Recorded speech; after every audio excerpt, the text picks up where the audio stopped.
my daughter-in-law thought. I was old enough to ignore and weak enough to control. First, she moved me out of my own bedroom. Then she booked a nursing home without asking me. My son stayed silent through it all. But there was one thing she never checked: the name on the house deed. What happened next changed all of their lives forever. Stay until the end because the final conversation left the entire family speechless. For most of my life I worked 6 days a week. I missed birthdays. I missed vacations. I sacrificed everything to build a stable future for my family. When my wife passed away, the house we built together became the last place where I still felt close to her. A few years later my son and his wife moved in. They said it would be easier for everyone. At first things were peaceful. I enjoyed hearing laughter in the house again.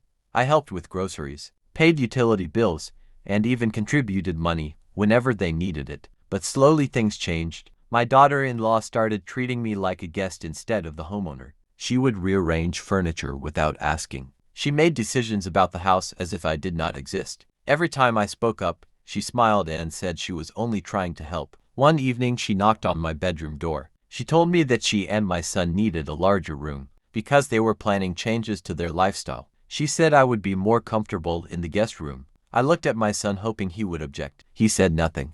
The next day my belongings were packed into boxes. Family photos, clothes, personal memories. Everything was moved into the smallest room in the house. I felt humiliated. Weeks passed. Then one afternoon, I overheard a conversation that changed everything. My daughter-in-law was speaking on the phone. She was discussing nursing homes. At first I assumed she was helping someone else. Then I heard my name. My heart sank. That evening she sat me down and explained that she had already found a facility. According to her, it would be better for everyone. She said I needed professional care and more social interaction. The truth was simple. She wanted the house. Again I looked at my son. Again he stayed silent. A month later, they drove me to the nursing home. As I walked into the building carrying a single suitcase, I felt abandoned by the people I loved most. But while sitting alone that first night, I remembered something important. Years earlier, after my wife's passing, I had updated all legal documents. The house deed was solely in my name. No one else's.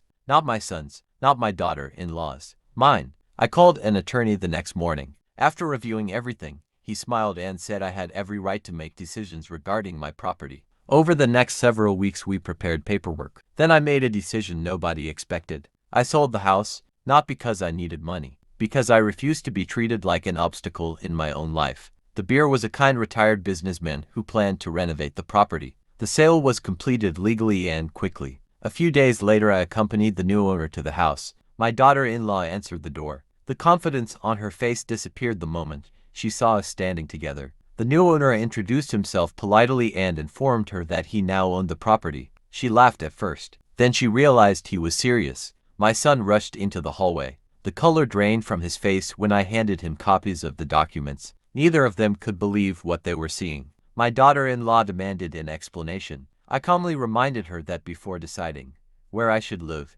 she should have checked who owned the house. Silence filled the room. For the first time in years, nobody had anything to say. My son finally apologized. He admitted he should have defended me. He admitted he had allowed fear and convenience to replace loyalty. But some lessons arrived too late. I wished them well and walked away. As I stepped outside, I felt lighter than I had in years. Not because I sold a house, because I finally reclaimed my dignity. A few months later I bought a smaller home near a peaceful lake. One afternoon I received a letter from my son. Inside was a simple message. I should have stood beside you when you needed me most. I folded the letter and placed it in a drawer. Forgiveness is possible. Trust is harder to rebuild. The house was never the real lesson. Respect was. And the moment they forgot that, they lost far more than a place to live. If you enjoyed this story, please like, share, comment, subscribe for more emotional true style stories every week.